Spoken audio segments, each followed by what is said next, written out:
Olá, queridos, nós novamente aqui, eu, pastor João Márcio, juntamente com vocês, para a gente continuar a nossa série falando do nosso crescimento em relação aos nossos relacionamentos. Falamos 8 estudos sobre nosso relacionamento com Deus e estamos no nosso 5º estudo falando do nosso relacionamento conosco mesmo. Ontem nós falamos da importância de fazermos um check-up do nosso corpo físico, da nossa saúde física. E hoje nós vamos falar sobre fazer um check-up do nosso crescimento, da nossa vida espiritual. Vamos imaginar de maneira introdutória aqui, nesses dias de coronavírus, algumas autoridades dizem, nós estamos verdadeiramente numa guerra, numa guerra contra esse vírus. E aí, pensando aqui, se fosse declarado, se fosse declarado hoje uma guerra espiritual e que estivessem em busca de pessoas que estivessem com a sua vida espiritual em forma, que essas pessoas estivessem totalmente em forma para guerrear. Você acha que você seria uma dessas pessoas que seriam convocados para essa guerra, para essa batalha? Hoje você estaria em condição de entrar para batalhar nessa guerra?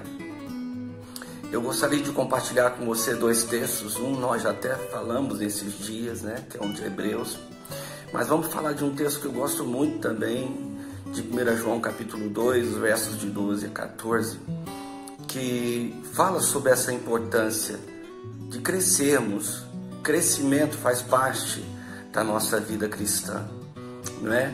Então, à medida que a gente faz essa leitura, eu queria que você se atentasse, tá? Que deixasse o Espírito Santo falar contigo sobre essa questão do nosso crescimento na nossa vida espiritual. Amém? Nós vamos começar com 1 João capítulo 2, versículo 12 a 14, e depois vamos ler Hebreus 5, de 11 a 14 também, ok? Vamos lá. Filhinhos, eu vos escrevo porque os vossos pecados são perdoados por causa do seu nome. Pais, eu vos escrevo porque conheceis aquele que existe desde o princípio. Jovens, eu vos escrevo porque tendes vencido o maligno. Filhinho, eu vos escrevi porque conheceis o Pai. Pais, eu vos escrevi porque conheceis aquele que existe desde o princípio. Jovens, eu vos escrevi porque sois fortes e a palavra de Deus permanece em vós e tendes vencido o maligno. Hebreus capítulo 5, versículo de 11 a 14. A esse respeito, temos muitas coisas que dizer e difíceis de explicar, porquanto vos tendes tornado tardios em ouvir. Pois, com efeito, quando deviam ser mestres, atendendo ao tempo decorrido, tendes novamente necessidade de que alguém vos ensine. De novo,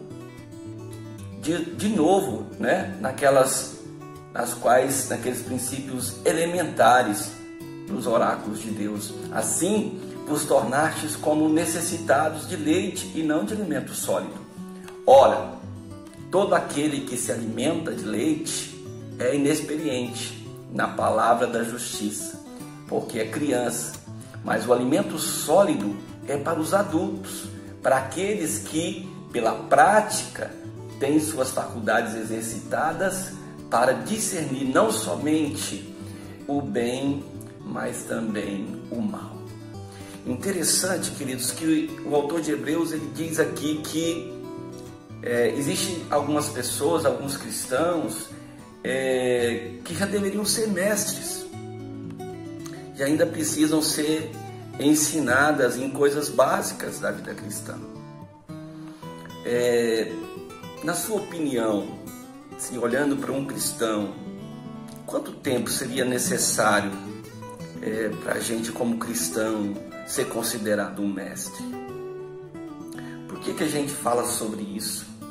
Porque crescimento espiritual faz parte da vida cristã. E é muito triste, meus irmãos, a gente se deparar com pessoas que estão na igreja há anos e anos, mas as suas vidas permanecem estagnadas, ou não cresceram, ou permanecem crianças na fé. E esse texto que nós lemos aqui de 1 João, capítulo 2, os versos de 12 a 14, ele nos ensina, João, ele vai nos ensinar, vai falar conosco sobre fases na nossa vida cristã, que nos aponta para a importância do crescimento natural da nossa vida cristã. E ele vai falar aqui de filhinhos. Quem são os filhinhos? Filhinhos são como crianças, que precisa de muita atenção, precisa de cuidado, né? São aquelas pessoas que, quando chegam na igreja, se convertem, elas precisam ser cercadas de cuidado, de alimento, de amor, de carinho. Essas pessoas, elas vão ser cercadas com todo o cuidado. Mas é natural que nesse tempo de ser filhinho, essas pessoas, até por causa desse contexto que foi gerado ali em volta dela, de guardar a vida dela, de amar a vida dela, de ter um sentimento de egoísmo. Ou seja, a pessoa, ela meio que fica achando que tudo gira em torno da vida dela. Então ela é o centro das atenções, assim como uma criança pequena na nossa casa, né? Que o pai e a mãe tá ali cercando com toda, e ela pensa que tudo gira em torno dela, né? Tudo é para ela, não é? É aquela fase que, não sei se você já percebeu, né? Que tem as crianças que não quer dividir os brinquedos, né? Não quer dividir por quê? Porque tudo para ela. Então, a atenção é para ela, o pastor é dela, a igreja é dela, tudo é dela. Os amigos não podem dividir nada. Então isso demonstra essa fase, né? É uma fase onde as pessoas recebem o cuidado, elas recebem todo o amor, mas também existe uma imaturidade natural ainda nessa fase das pessoas. Agora eu quero chamar a sua atenção, porque daqui para diante existe uma transição. Eu imagino que assim como acontece, às vezes a crise maior é da adolescência para a juventude, mas aqui essa transição da fase infantil, vamos dizer assim, para adolescência e juventude, tem uma transição muito importante e que eu queria chamar a sua atenção aqui, porque se a gente entende aqui que existe uma tensão, esses dias a gente falou sobre isso, sobre ter a identidade de filho de Deus. Então muitos de nós, especialmente as pessoas mais antigas de igreja, foram ensinadas e foram treinadas a serem servos de Deus. Então aprenderam a ser servos, obreiros de Deus, e é uma bênção mesmo, né? Servir a Deus e tudo mais. Só que é como se essas pessoas tivessem pulado essa fase de ser filhinhos. Ou seja, essa fase de ser filhinhos é aquela fase onde a nossa identidade de filho é formada, onde a gente pode sentar, né? A gente pode ouvir, a gente pode ser cuidado, a gente recebe todo o amor, e ali a identidade de filho, de filha de Deus é formada em nós. E algumas pessoas parecem que pulam essa fase, já chegam e já vão logo, como aquelas pessoas que a gente conhece que na vida real teve que cuidar dos irmãos, realmente os irmãos mais velhos, que muitos não tiveram infância, pularam essa fase, né? Porque já começaram a vida trabalhando, já começaram servindo, fazendo as coisas, então não sabem o que é ser criança, então não aprenderam essa fase, não é? Então é como se não soubesse ficar ali aos pés do Senhor, como Maria e Marta, fazendo a comparação aqui, não sabe desfrutar do amor, parece que é pecado parar, parece que é pecado ficar ali, então não, eu tenho que trabalhar, tenho que fazer. Então essa é uma parte ruim, é como não experimentar essa primeira fase, que é a fase de ser filhinho. Só que existe uma outra coisa que seria a face da mesma moeda.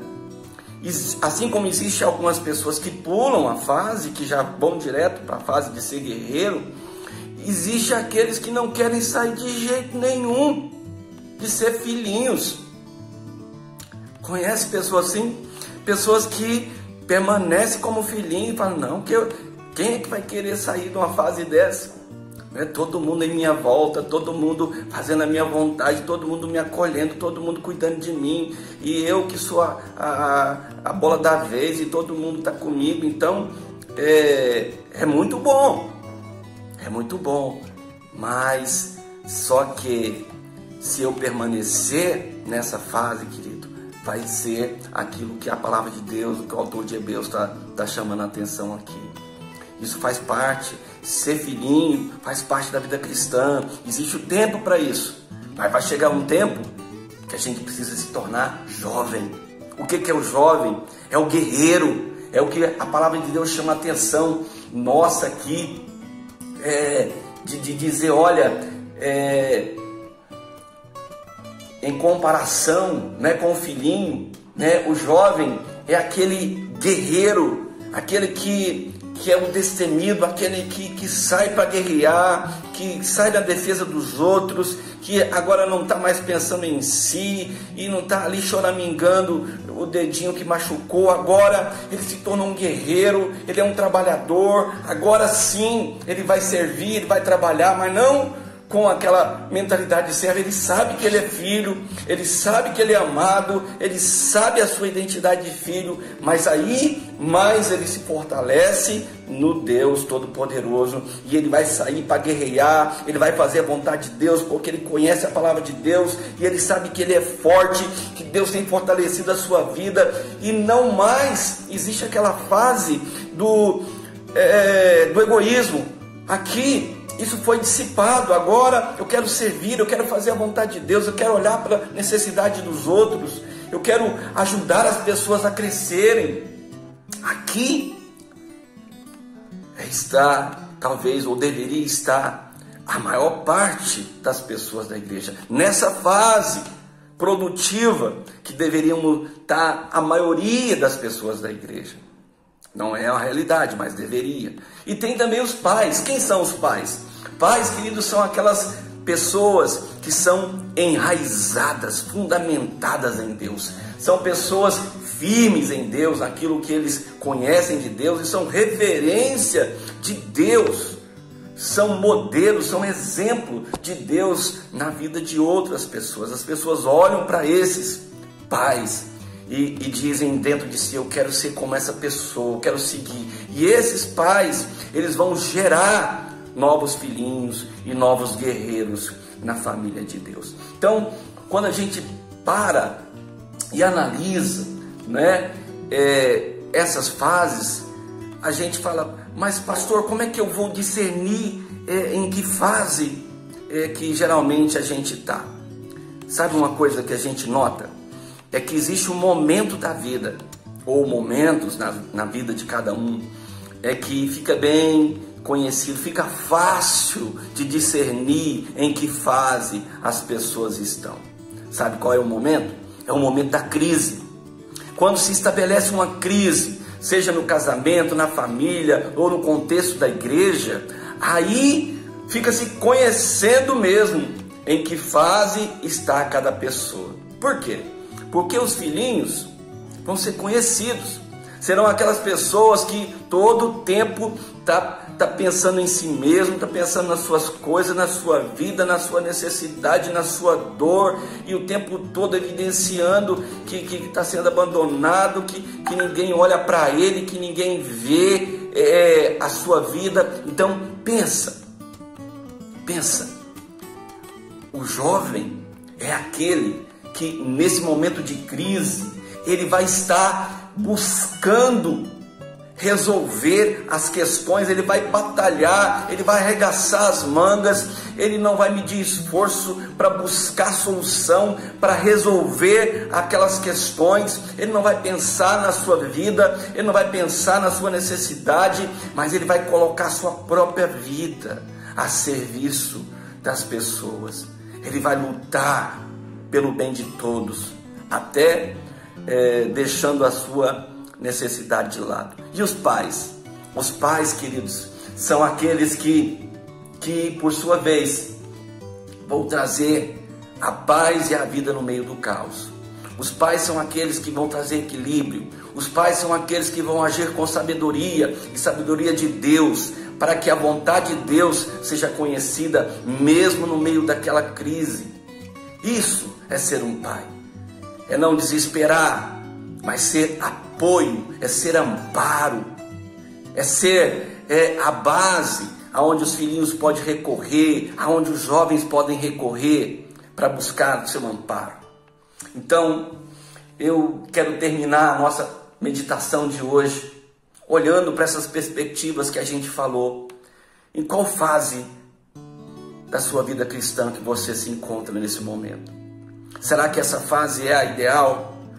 Será que olhando para a sua vida, você está na fase certa? Ou será que você está precisando crescer, precisando avançar? Então tire esse tempo, nesses dias, para refletir. Amém, querido? A igreja tem espaço para todas essas fases, assim como a família. Nós temos dito na família de Deus, a igreja é a família de Deus. Então a família de Deus tem filhinhos, a família de Deus tem jovens, a família de Deus tem pais. E todas essas pessoas estão acolhidas no mesmo ambiente, e cada uma delas precisa cumprir e viver a sua fase, porque é isso que vai trazer equilíbrio para a igreja do Senhor. Amém? Se você acha que precisa crescer, busque a Deus. Deixe o Senhor falar no seu coração e aceite o desafio. Amém?